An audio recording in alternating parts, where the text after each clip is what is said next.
Aadhya stared into the fire, her own face shimmering in the flames, a terrifying reflection in the darkness. An old woman's voice whispered, a chilling prophecy that sealed her fate. The Underworld King will claim you tonight. But just this morning, Aadhya's life was completely normal. She was just a 21-year-old girl, living a simple life, her world filled with the scent of her mother's cooking and the familiar chatter of her friends. She loved wearing her simple kurtis, her long black hair flowing freely as she navigated the busy streets. Her days were a predictable, comfortable rhythm of college, family, and dreams of a future she thought she controlled. She had no idea that her innocent face and sharp, curious eyes held a power that could shake realms. In her world of sunlight and laughter, the concept of an underworld was nothing more than a myth, a scary story told to children. She was content, unaware that destiny was about to knock on her door, not with a gentle tap, but with a force that would shatter her reality. She was just Aadhya, a girl with simple dreams, oblivious to the ancient prophecy that had chosen her, weaving her into a tapestry of darkness and desire she could never have imagined. Her quiet life was the calm before a storm that had been brewing for over 2,000 years in a kingdom of shadows and fire. The first sign was subtle, a flicker at the edge of her vision. The lights in her room began to dim and surge, not like a normal power cut, but pulsing with a strange, rhythmic energy. A cold spot formed in the center of the room, so icy it made her breath mist in the air. The shadows in the corners seemed to stretch and writhe, taking on shapes that were not quite human. She heard whispers, faint at first, like the wind rustling through dead leaves, but they grew clearer. Ancient words in a language she didn't know but somehow understood in her soul. She dismissed it as exhaustion, her mind playing tricks on her. But then, she saw it in the mirror. For a split second, her reflection's eyes glowed with a faint, crimson light before returning to normal. A deep, primal fear began to coil in her stomach. This wasn't just her imagination. Something was wrong. Something was watching her, waiting for her. The air grew heavy, thick with the smell of ozone and something else. Something ancient and otherworldly. The boundary between her world and another was beginning to fray, and she was standing right at the tier. Her bedroom, once her sanctuary, became a place of terror. The floor beneath her feet began to glow with an eerie blue light, forming a complex, circular symbol she had only seen in her nightmares. The symbol pulsed, and from its center, a vortex of black smoke and fire erupted, tearing a hole in reality. The whispers became a chorus of demonic voices, screaming and beckoning from the swirling abyss. Two colossal figures emerged from the portal. They were shadow gods, encased in black, horned armor, their presence sucking the very warmth from the room. They moved with silent, deadly purpose, their faceless helmets turning towards her. Aadhya screamed, scrambling backward, but it was useless. Their shadowy hands, cold as the grave, grabbed her arms. She struggled, her heart pounding a frantic rhythm against her ribs, but their grip was like iron. They pulled her, dragging her towards the gaping maw of the underworld, her world of sunlight and laughter dissolving into a terrifying storm of screams, smoke, and hellfire. She was pulled through the vortex, landing hard on black, obsidian rock. The air was hot, filled with the scent of sulfur and ash. A crimson sky stretched above a realm of eternal twilight. She saw rivers of molten lava flowing through a landscape of floating, jagged rocks and colossal black stone castles that pierced the blood-red clouds. The air itself was alive with the tortured whispers of a million souls. And then she saw him, standing on a balcony of the highest castle, bathed in the glow of blue demonic flames, was the King Zarex. He was tall, imposingly so, with skin as pale as moonlight and long, silver-black hair that cascaded over his heavy shadow armor. He descended, not by walking, but by teleporting in a swirl of shadows, reappearing directly in front of her. His face was a masterpiece of cruel beauty, a sharp jawline, and eyes. His eyes glowed with a mesmerizing, terrifying red light.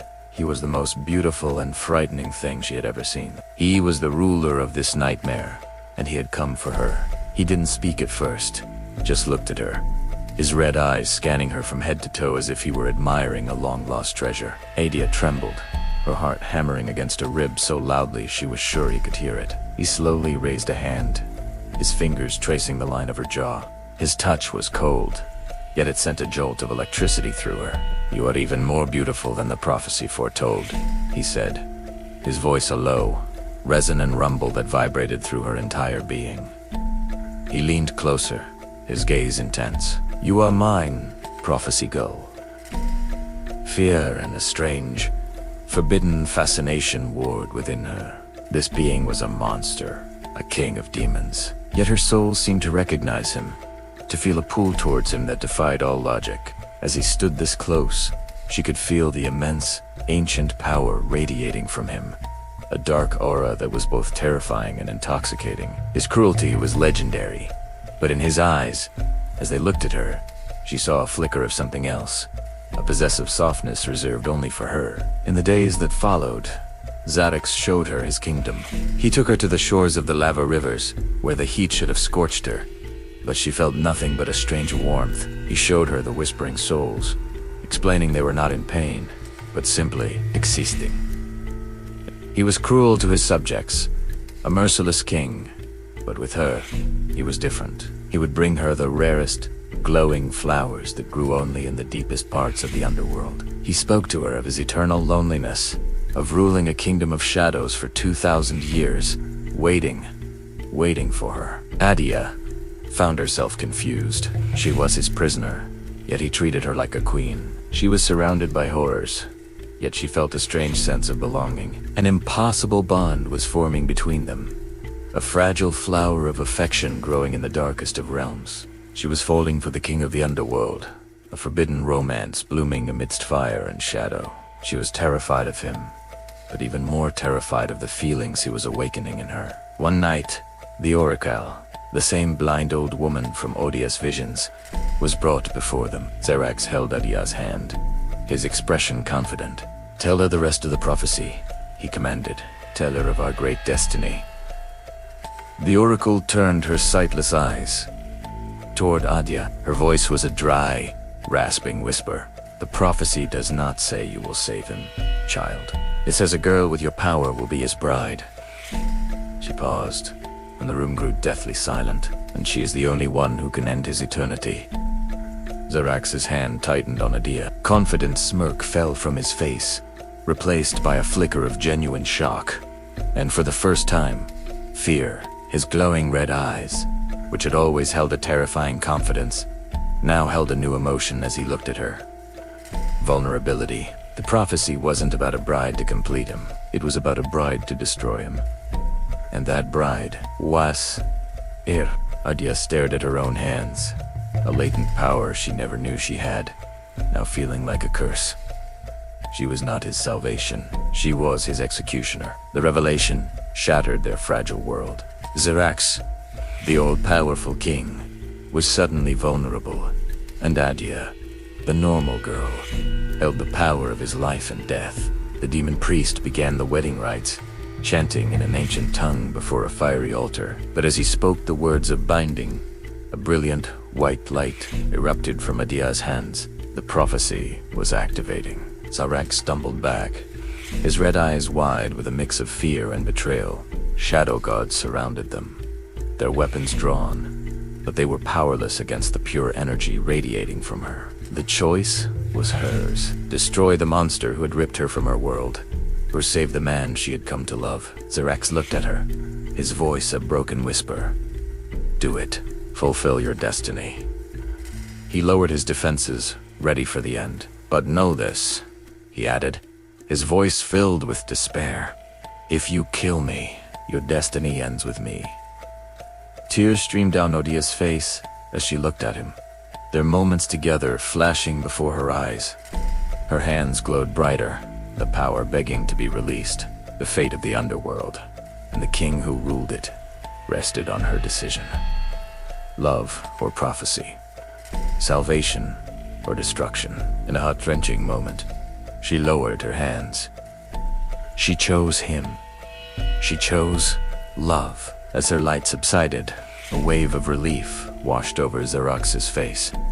But their moment of peace was short-lived. A violent tremor shook the entire realm. A massive crack, seething with a chaotic energy, split across the crimson sky. Right above the castle, the prophecy had been defied, but not stopped. Their choice had not ended Gigich Tokter, but had merely delayed it, and perhaps made it even worse. The real threat was not each other, but the prophecy itself.